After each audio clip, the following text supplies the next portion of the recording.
पद्म बजार स्थित तलिक वैश्य मंडपठारे लक्ष्मी पूजा पाई एक प्रस्तुति बैठक अनुष्ठित होइतिला।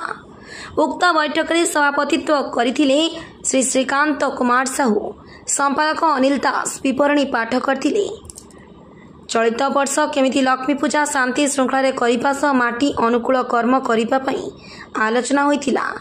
उक्त बैठक में पद्म बजार दोकानी भाई माने और मांडव साहिर समस्त बासिंदा जोग देथिले और टाउन प्लानिंग कमिटी मेंबर माने बैठक में जोग देथिले। ए बैठक में 100 रु ऊर्ध्व सभ्य जोग देथिले। सभापति विजय कुमार साहू, सक्रिय सभापति श्री सुशील कुमार साहू, संपादक अनिल दास, सह संपादक सुशील कुमार दास, कोषाध्यक्ष दनार्दन साहू, सह कोषाध्यक्ष विष्णु चरण साहू, अन्य सभ्य माने जोग देथिले। श्री अनिल दास धन्यवाद अर्पण करथिले। ब्यूरो रिपोर्ट, धनुष एक्सप्रेस। श्री अनिल कुमार दास, पद्म बजार पूजा कमिटी संपादक। आज आम चलित वर्ष माँ लक्ष्मी पूजा प्रथम बैठक प्रस्तुति बैठक होता।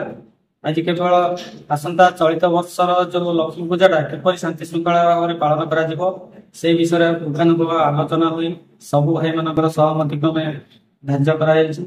आसंता 15 तारिख में शून्यर पर्व जेहतु आसूची से भाई मान सहयोग भल माटी अनुकूल करा से विषय आलोचना है।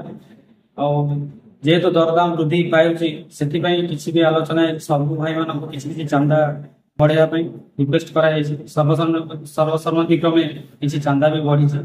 बर्तमान आम सब भाई मैंने आग को किपर श्रृंखला भाव में कार्यक्रम करे से विषय मुख्यतः आलोचना होती।